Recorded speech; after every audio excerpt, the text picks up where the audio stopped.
Hello again out there. This is Mama G and I'm making a brand new video. This one is for kindergarten through 4th grade, but if you're older or you're younger, you'll probably enjoy it too. This is one of my favorite books. I know I always say that because I have so many favorite books and my girls are now, how old are they? 17 and 19, and they still love being read to. I'm so glad. So any chance I get to read to you guys, I love it. So this one, we're going to need a pencil and a piece of paper. That's all we're going to need at the end. I have a fun art activity for you guys. This is called Falling for Rapunzel, and it's by Leah Wilcox, illustrated by Lydia Monks. Here we go. Falling for Rapunzel.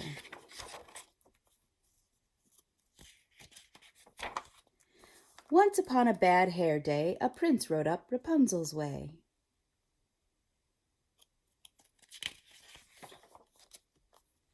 From up above he heard her whine, upset her hair had lost its shine. He thought her crying was a plea, and sallied forth to set her free. Alas, she was too far away to quite make out what he would say. Rapunzel, Rapunzel, throw down your hair. She thought he said, your underwear. No, Rapunzel, your curly locks. Rapunzel threw down dirty socks. Please, love, just your silky tresses. She thought he asked for silky dresses. In lace and frills up to his head, the prince's cheeks were blushing red. Rapunzel, do you have a rope? Rapunzel dropped a cantaloupe. It burst in pieces on his head. Oh, bad catch, Rapunzel said. Perhaps, he sighed, this is a test, and bound by love, he did not rest. Okay, Rapunzel, how about twine? She heaved out her blue ribbon swine. By now the prince was feeling hammered, not to mention less enamored. He growled up, Do you have a ladder? Rapunzel tossed out pancake batter. It covered him from head to toe. She yelled, It's better cooked, you know. At this the poor prince had a cry, then cupped his hands for one last try. Rapunzel, Rapunzel, let down your braid. Confused Rapunzel pushed out her maid. The maid fell squarely on the prince, quite pleased with the coincidence. She nimbly jumped off his lap and soon revived the flattened chap. Then smiling said, For what it's worth, you'll find I'm really down to earth. His young heart thrilled, he gave a hoot. For what was more, the maid was cute. She set the prince upon his steed, then leapt behind with graceful speed. And leaning close so he could hear, she whispered something in his ear. I fell for you when we first met. He nodded, How could I forget?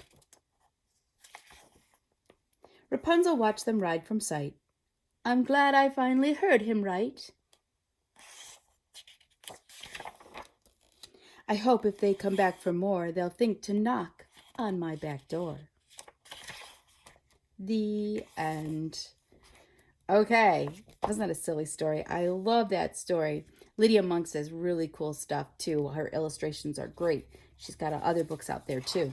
But for today, you just need a paper and a crayon or something to write with. So it can be a crayon, a pencil, a marker, a pen. Doesn't really matter. But go ahead and get those so you can stop the video if you need to. What we're going to do is we're going to draw Rapunzel's tower here, and we can draw Rapunzel too. What you're going to need to do afterwards is you're going to think, what is Rapunzel throwing out? So we're going to make this Rapunzel's wonderful tower here, and I want you to have your paper in what's called portrait orientation. So this way the paper is laying down, so it's almost like it's sleeping. This is the paper standing up straight. So when it's laying down, it is landscape. When it's standing tall, it's called portrait orientation. So now we're going to find the picture of our tower, and we're going to draw that. So here's Rapunzel's tower. Pretty cool. All right, so we look at this as an artist, and we say, because you know all are artists, and we say, okay, what shapes is this made out of? So I really have to see this. First of all, it's really tall. So don't start too close to the bottom. We're going to start way up high with the top of her tower. And the top of her tower is a triangle. If you're not quite sure how to draw a triangle, that's okay. It has 3 sides to it though. And what I'm going to do is I'm going to draw way up here near the top a little dot. That's where my triangle is going to start. I want my tower to be nice and skinny, so I don't want this triangle to be too fat. And I'm going to draw a line this way and this way. Okay, that's the top of my tower. Now I'm going to draw a straight line across to connect those, and there's my roof. Okay, now too long, right from the edges of these triangles here, all the way down to the bottom of the paper. That is going to make a really, really tall tower. Look at that tower. Cool. And then if we want to, we can put a little window in here. So a little window for Rapunzel, because she needs some place where she could be throwing out something. So to do this window, I'm not going to go too close to the top here. I'm going to move my finger down a little bit, and I'm going to draw a straight line. It's called horizontal, straight line across, but it doesn't touch the sides here. Okay, you see that? It doesn't touch the sides of the tower. It's just kind of hanging out in there. And now I'm going to draw an upside down U shape. So just like this. So she's got a fancy window right there. Okay, so there's her window. Now we can draw Rapunzel in it. Rapunzel's pretty cool. She's made up out of an oval for her head, and then she's got a great big circle on it because that's her bun right there. And then I can just make 2 lines down. That's like her shoulders.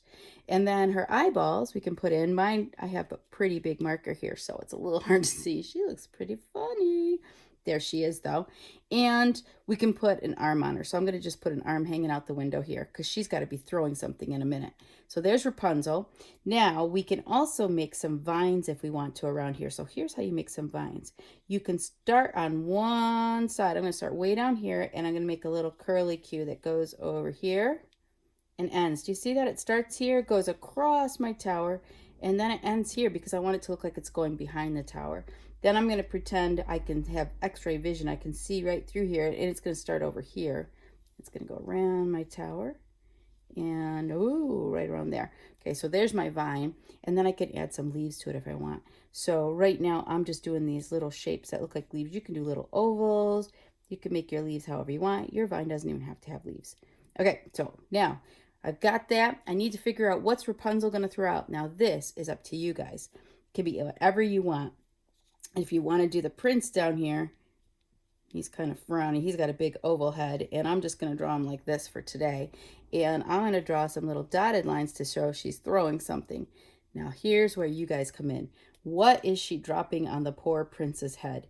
That is going to be up to you guys. And I want to see what you guys do. I'm really excited about this one. Another thing you could add if you want to get really crazy, I'm going to add these little rectangles here and there that look like her tower is made out of bricks. If you want, you can add some birds in the background, maybe some clouds to show that this is way high up in the air. If you want to add some mountains in the background. But the biggest thing is we want to get the tower in there, and we want to get the Rapunzel in there and the prince, and then what is she dropping on his head? So you guys have fun. Hope you enjoy the story. You can find it at your local library, and you can find it on Amazon. Great book. So thanks, guys. Mama G out.